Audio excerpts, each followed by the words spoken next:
Hello everyone, Juxtaposition here.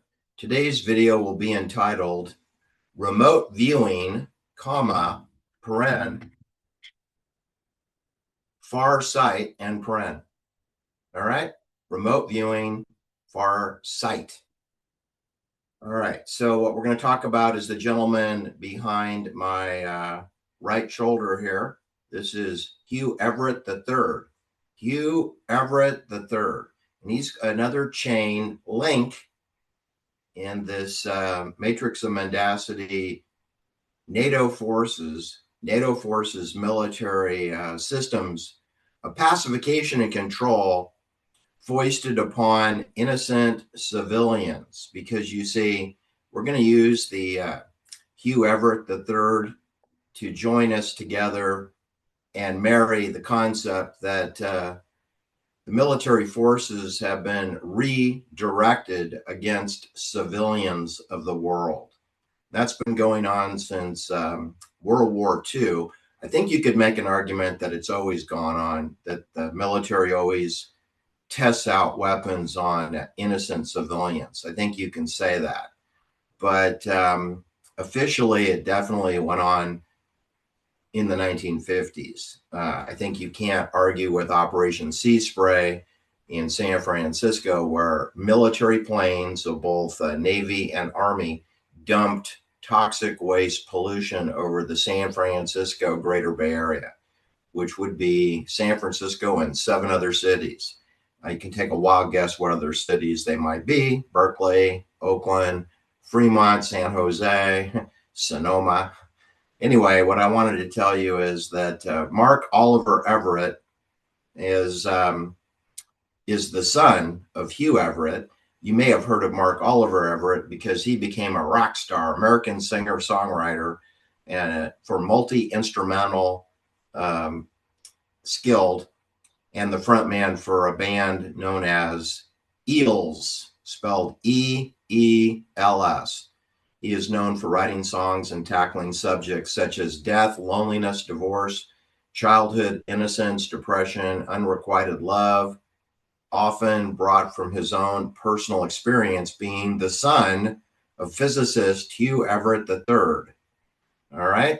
And you know that Hugh Everett III is associated with quantum mechanics. And let me read you a little bit about the patriarch of this family, except you know that there are 3 Hugh Everetts. First of all, you should know that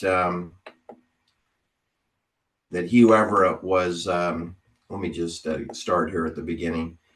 He was born November 11th, 1930, okay? Now, he died kind of young, makes you wonder, right?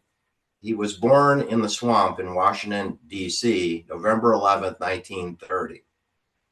All right, he died in McLean, Virginia, which is the epicenter for military intelligence. McLean, Virginia, it's home to the CIA. It's home for Navy intelligence. It's home for DARPA and NATO intelligence. It's home for all kinds of weapons systems and surveillance systems.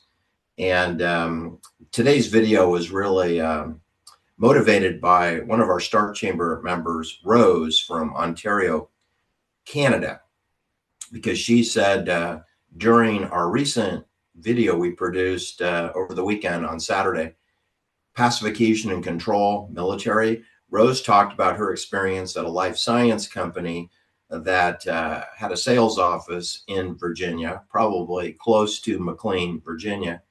And they had a production facility in Princeton, New Jersey, and they took their products from animal laboratories in Toronto, Ontario, Canada, in North Toronto way.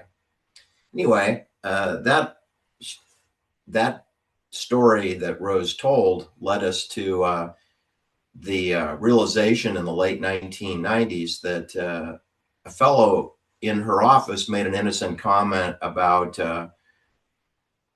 sort of a tongue-in-cheek comment on the inner office system about, what do they think, there's a bomb in our product?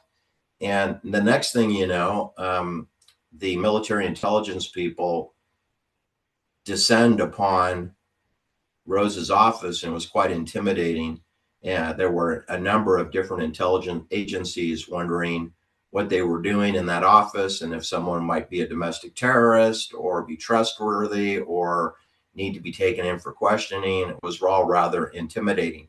And so Rose came to the conclusion that, post 9/11, just a few years after the 9/11, that company was started in 1992, and this incident happened just before 9/11.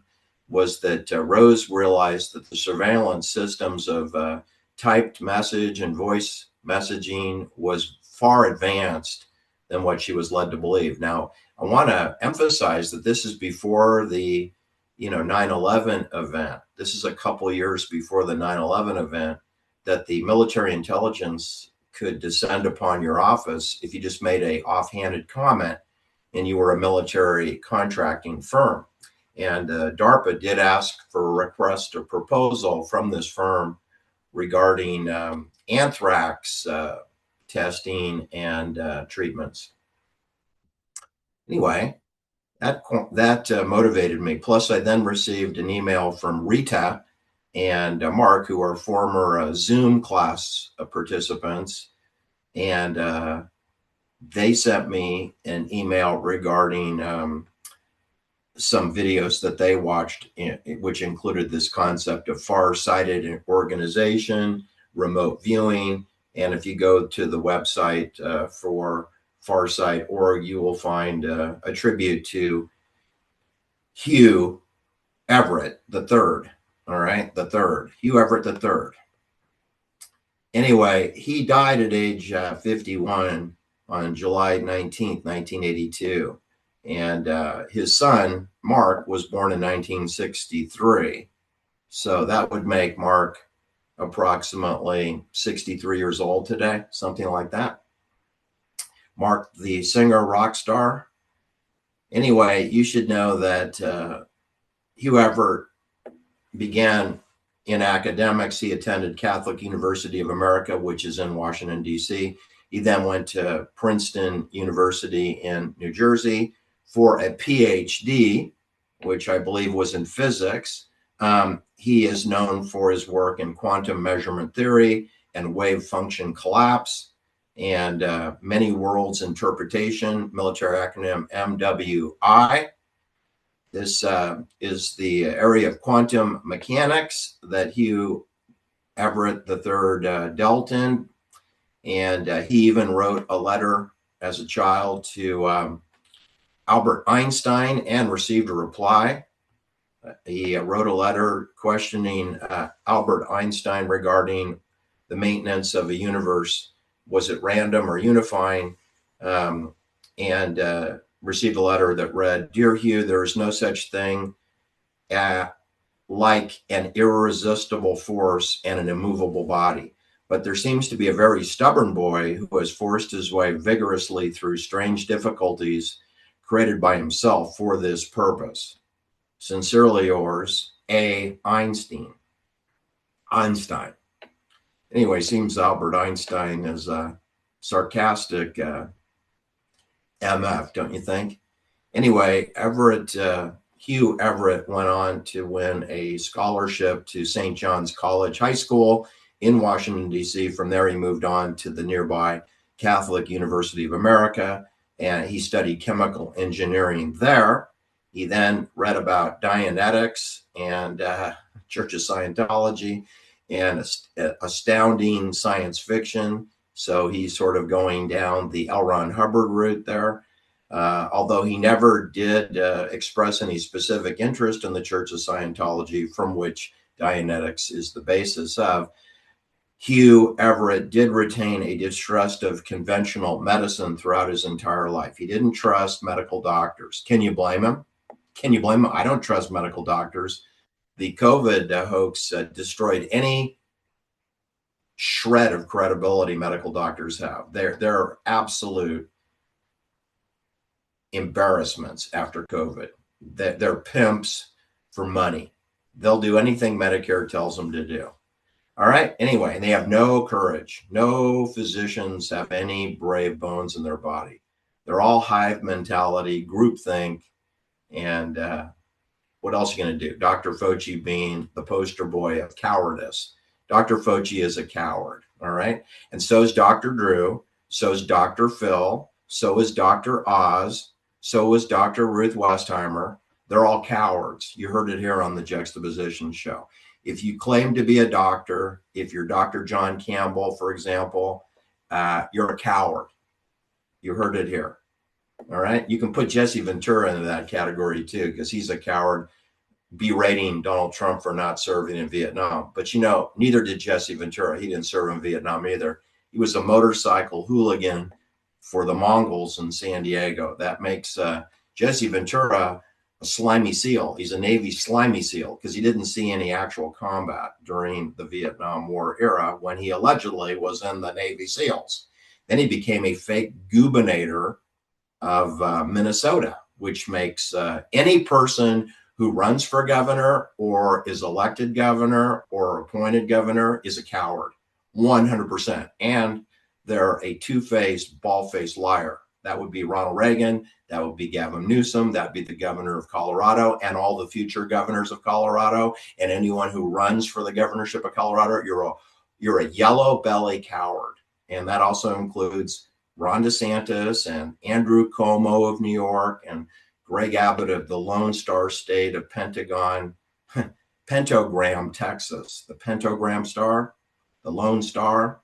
Anyway, getting back to Hugh Everett, he graduated the Catholic University of America in 1953 with his degree in chemical engineering. And then he also received a mathematics degree from Catholic University of America. He then went on to National Science Foundation Fellowship Scholarship to allow him to attend Princeton University for his PhD. He started his studies at Princeton in the mathematics department. Sounds kind of like Ted Kaczynski, doesn't he? Anyway, he studied game theory under Albert Tucker, but he slowly drifted over to physics. In 1953, Hugh Everett took his first physics course, notably the Introduction to Quantum Mechanics under Robert Dicke. In 1954, Hugh Everett took Methods of Mathematics Physics with Eugene Wigner. And although he remained still active in the mathematics department, he presented a paper on military game theory in December of 1954. He passed his general examinations in the spring of 1955, which then awarded him a master's degree. Then he immediately started working on his dissertation for his doctorate. He switched his thesis to John Archibald Wheeler. Sometime during 1955, he wrote a couple of short papers on quantum theory. He completed a long paper regarding, quoted as, wave mechanics without probability. Did that in April 1956. In his third year at Princeton University, Hugh Everett moved into an apartment that he shared with three friends that he had made. And his roommates were Hal Trotter and Charles Misner. They wrote that Hugh was smart in a very broad way, meaning that he could jump from chemical engineering to mathematics onto physics and spend most of his time buried in a science fiction book, meaning that he was talented in a way the other students were not. In other words, he could multitask. He then met a woman by the name of Nancy Gore, who typed up his thesis, Wave Mechanics Without Probability. Then he married her the next year. The paper was later retitled The Theory of Universal Wave Function. He traveled to Copenhagen in May 1956 with the goal of getting a favorable reception for at least part of his work, but didn't receive any recognition in Denmark. Then, in danger of having his draft deferment expire, he took a research job at the Pentagon, and then he finished his oral examination for his PhD. And he started working immediately for the Weapons System Evaluation Group for the Pentagon, Department of Defense, WSEGs. You see, he's coming from academics, just like Jennifer Doudna did, just like Rachel Horowitz did, just like Christopher Pitzer did, just like Joy Weiss of Smart Dust did, just like Jamie Cates did. They all came out of academics. And then they went directly into the military, because Smart Dust and CRISPR therapeutics and gene editing and human augmentation are 100% military programs. And don't let anyone tell you they're not. And everything that's done at DARPA and the RAND Corporation and Stanford Research Institute International, every single thing done there is military. You can include the Hoover Institute too, because they're involved with psychological warfare involving military tactics. Anyway, it was during 1956 that we learned very overtly that military was interested in applying systems involving neuromodulation and photonics, optogenetics, and sound, like ultrasonics and magnetic resonance, and direct them at innocent civilians. We knew that certainly by mid-1950s. We knew that. In fact, we really should have known that before World War II even started. If you drop a bomb on Hiroshima and Nagasaki, I think you can say that you're open to killing innocent civilians. So, you know, we don't have to wait till the 50s. They've already been focusing their weapon systems, their direct energy and invisible weapon systems, against civilians for my entire life, longer than my entire life. He then went to work for the Sandia National Labs of Albuquerque, New Mexico, which is going to take him closer to Santa Fe, you know, home to Jeffrey Epstein's Zorro Ranch and the murder of Gene Hackman and Betsy Arakawa, who were murdered on a military reconnaissance site above Santa Fe, New Mexico. It also takes us over there to the Santa Fe Institute. But anyway, on October 23rd, 24th, 25th, and 26th of 1956, Hugh Everett attended a weapons orientation management seminar, which was sponsored by Sandia National Lab, which is part of the Department of Energy. It was held in Albuquerque, New Mexico, and it was to learn about nuclear weapons. You should know that Hugh Everett received a certificate of attending that and completing the 4-day seminar. Let's see, the 23rd, 24th, 25th, 26th. So it's 4-day seminar regarding nuclear weapons. WSEG is what it was called.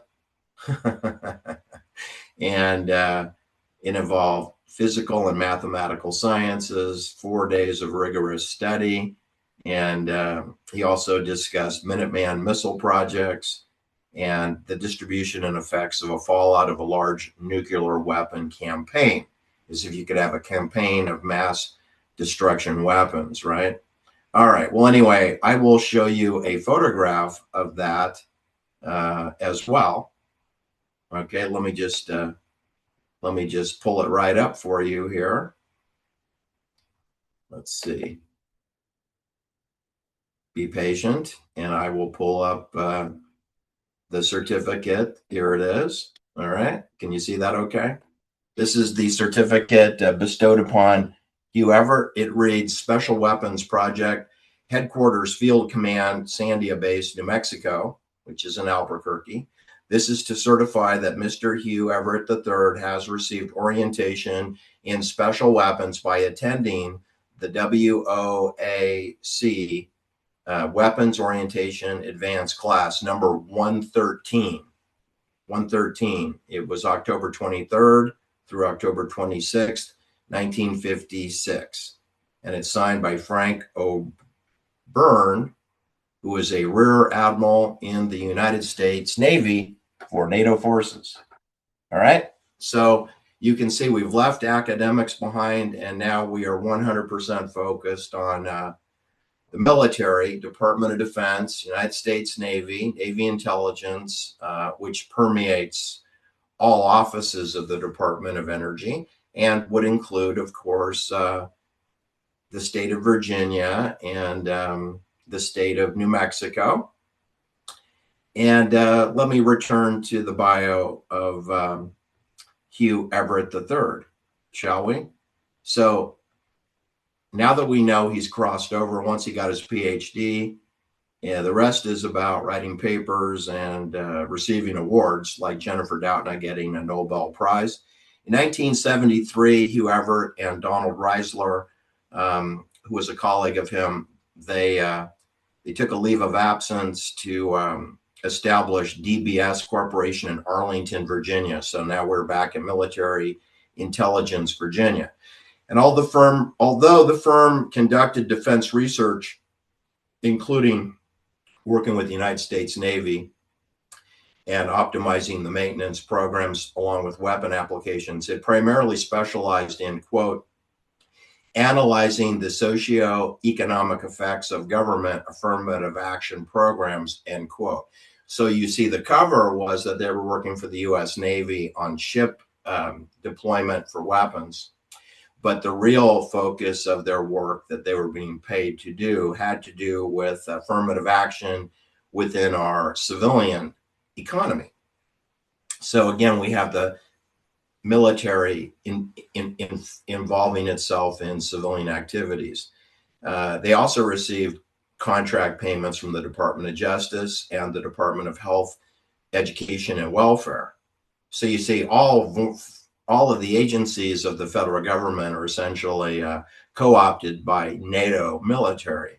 NATO has infiltrated Medicare, and they've infiltrated Social Security and Medicaid programs and abortion programs and eugenics programs throughout America. Anyway, for a while, the company was supported also by the American Management Systems, which is a consulting group, you know, kind of like McKinsey Consulting or Bain Consulting or Boston Consulting or Anderson Consulting, aka Accenture. Because guess what? The consulting companies, the big corporate consulting companies, they're money laundering straw dogs for NATO Swiss weapon research. Yes, they are. Okay, Hugh Everett cultivated an early aptitude for computer programming, and he always was involved in that up until his death at age 51, where he died.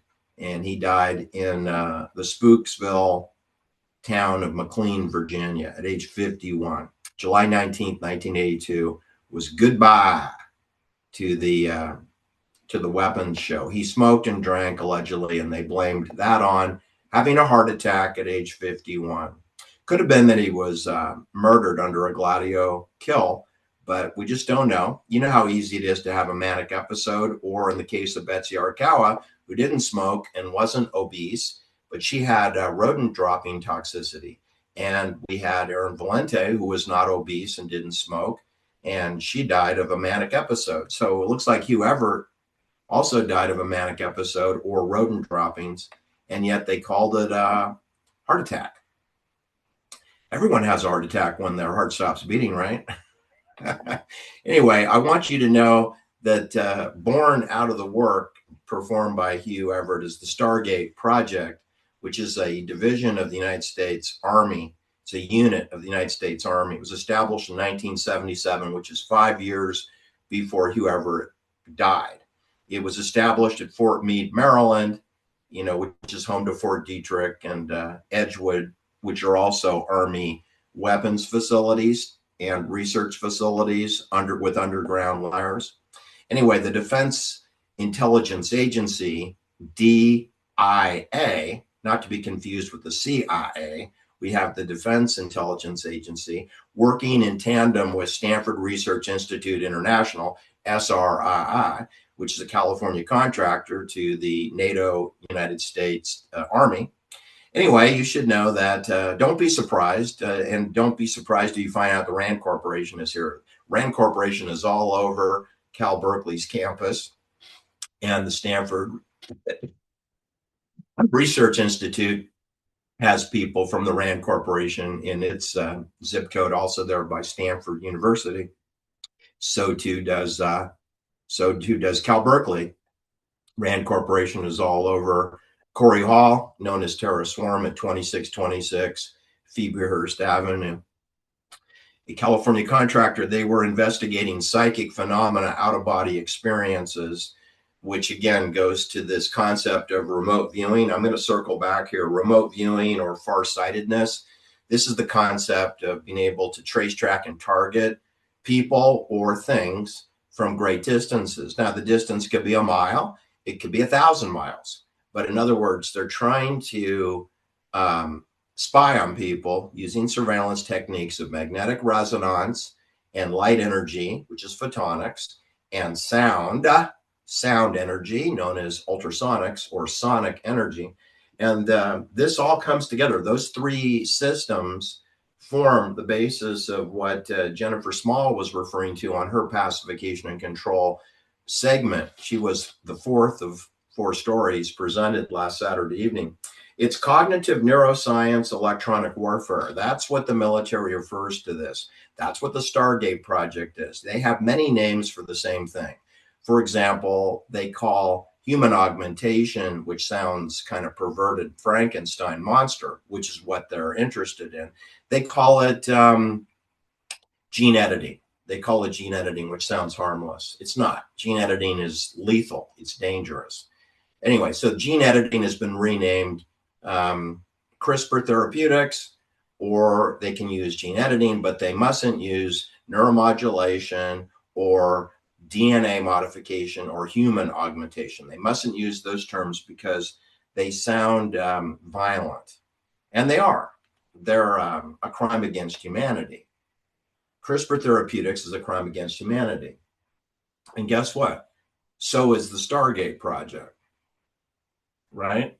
So is Operation Sea Spray, right? So anyway, I hope everyone's understanding here. I'm going to provide links to all these things, and you can look into it on your own.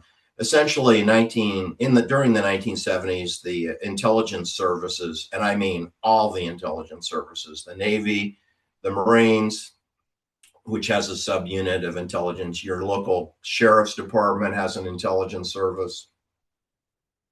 Big metropolitan police departments have an intelligence service. FBI, CIA, Army, they all have intelligence services. They were all interested in what is called psychotronic research. They want to know how to read your mind or to manipulate your mind or to insert dreams into your brain. This has been done at the Stanford Research Institute International Prisoner Dilemma game in Menlo Park, California. It's been done probably at every single university that's called a research institute that takes money from the Department of Energy or DARPA or the Department of Defense. They're working on mind control. They've inserted it into Columbo episodes where, you're trying to draw a distinction between magic and fraud and deception and really reading the minds of other people and or mind controlling and brainwashing them using Havana syndrome neuromodulation. That's CRISPR therapeutics. That's the idea that you can hack into a person and control them. You can either pacify and control them, or you can murder them, or you can cause them to be a Manchurian candidate and be a human bomb and deliver the bomb remotely, right? Which is part of, right, remote viewing and farsightedness. Farsightedness means you remote control from a keyboard commando post and you cause something to go boom from a remote place, like the Ted Kaczynski Unabomber story, or more importantly, the Mad Bomber of New York story, right? I mean, story about delivering bombs from remote locations is endless. But anyway, that figures into Hugh Everett III's work. He didn't live very long. I don't put him in the same category as Dr. David Gregg, who lived to age 76, the same age that William Colby lived, and Timothy Leary lived to age 75. But Dave Gregg was put down, and I believe he was murdered. And I believe William Colby, former CI director, I believe he was murdered. And I am of the opinion that that Mr. Hugh Everett III was probably murdered in a manic episode type way. The way Gene Hackman was murdered, the way that Betsy Arakawa was murdered, the way that Aaron Valente was murdered, and perhaps the way that Martha Nolan was was murdered. We haven't seen the medical examination report on her, and I doubt we ever will, to see if she has garrote or strangulation marks. You know, that's the other way she could have been murdered, was through suffocation through strangulation, you know, like Anthony Bourdain or Thomas Albert Decker or Robin Williams, the comedian, how they were murdered, like David Carradine of Kung Fu, how he was murdered, like Robert Kennedy Jr.'s second of three wives, Mary Richardson, like she was murdered by garrote, like Johnny Roselli, like he was murdered in Miami by garrote, then stuffed into a 55-gallon oil drum, right? All right, that's my video today on this business of out-of-body experience, clairvoyantness, also known as remote viewing, farsightedness. My favorite definition is cognitive neuroscience electronic warfare, which is what Jennifer Small was referring to when she was talking about the television set. The television set is a remote viewing instrument, and today your mobile phone joins the TV set. But Jennifer Small was specifically focusing on the television being introduced during the 1950s. Well, that does, you know, coincide with Hugh Everett III's research for the Department of Energy and DARPA, is that the TV and television shows like Milton Berle and Art Linkletter and The Tonight Show, really before Johnny Carson got too involved, but Steve Allen and The Tonight Show, that was being rolled out as a weapon system. Yes, The Tonight Show is a weapon system. Who knew, right? Who knew that Hollywood was military? But it is. It absolutely is. I might have some other photos that I'd like to share with you before I sign off. So let me look at my collage here of opportunities and see if there's something that can appeal to you. Okay, this is the situation that we find ourselves in through no fault of our own, is this business of cognitive warfare, which is the war to control the human mind, right? This is the battlefield, your brain. It's called cognitive warfare, is the fight for your brain. I mean, that's where we're at. Okay, it's not a whole lot different than FEMA wearing satanic masks. There's absolutely no reason for these criminals with their electric stun guns, their pepper spray, their flak jackets, their semi-automatic rifles, and night vision to be wearing satanic masks. And you notice the ICE soldiers do too. All right. And you should know, people, that the Jeffrey Epstein Satanic Temple at Little St. James Island, from blue to blue, if you add up all those stripes, you'll get 13. Unity amongst Masons. That's the same amount of stripes you'll find Lance Armstrong and Nike Corporation pimping out and promoting this 13-striped Swiss colonial flag. There's no such thing as the United States. All right. And the sooner you realize that the United States of America is a colony of Switzerland, the sooner you will stop celebrating the 4th of July and the Revolutionary War, which had nothing to do with patriotism. It only had to do with the fight over the money system, as who can control the money system, because he who controls the gold rules, right? That's the golden rule. If you control the money, you rule.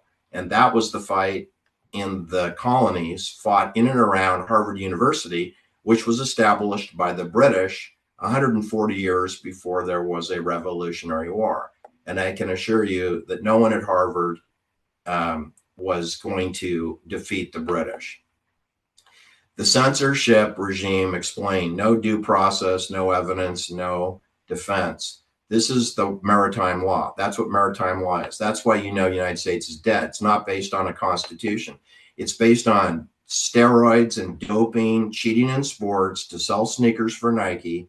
And then it's about weapon systems that are taught in Albuquerque, New Mexico by the Department of Energy and the United States Navy. It's about academics, people like Hugh Everett III or Jennifer Doudna or Jamie Cates or Christopher Pitzer or Joy Weiss or Rachel Horowitz. It's about people like them who are then taken off by airplane to satanic temples where children are abused in windowless places under satanic ritual abuse of children. And then they produce polluted skies like this of aluminum and polymers, arsenic poison, and titanium magnesium over your town so that they can perform remote viewing and farsightedness for the NATO forces, for all NATO forces, and for all the intelligence agencies. All right, that's my video for today. I hope you enjoyed it. And you know that the further we get away from the Jeffrey Epstein story, the sooner we can start talking about human augmentation, which is the true story of the day. It's not about the Straits of Hormuz. It's not about the Epstein files. We already know that Jeffrey Epstein was fully banked by Jamie Dimon at JP Morgan Chase and probably every single Swiss bank in the world. And so it's a military operation for NATO, and that there's someone doing the job now. It may or may not be Jeffrey Epstein, who may be dead. I mean, he could be dead, or he could be hanging out with Ellen DeGeneres and Anne Heche and Tom Hanks. Maybe they're all partying like it's 1999. Anyway, that's the world is run by Geneva, Switzerland, Geneva Global Governance out of Geneva, Switzerland. Everything is. Donald Trump's not involved. Okay? He's a show. He's a circus. Kamala Harris, not involved. Joe Biden, clearly not involved. Gavin Newsom, Lance Armstrong, who will probably become president after Gavin Newsom is done, they're not involved either. We have a Hunger Games sponsored by Switzerland, and there are 13 stripes, unity amongst Masons. There's obelisks everywhere. What else is new? Take care. Do like and share my videos. I am heavily shadow banned. Bye-bye now.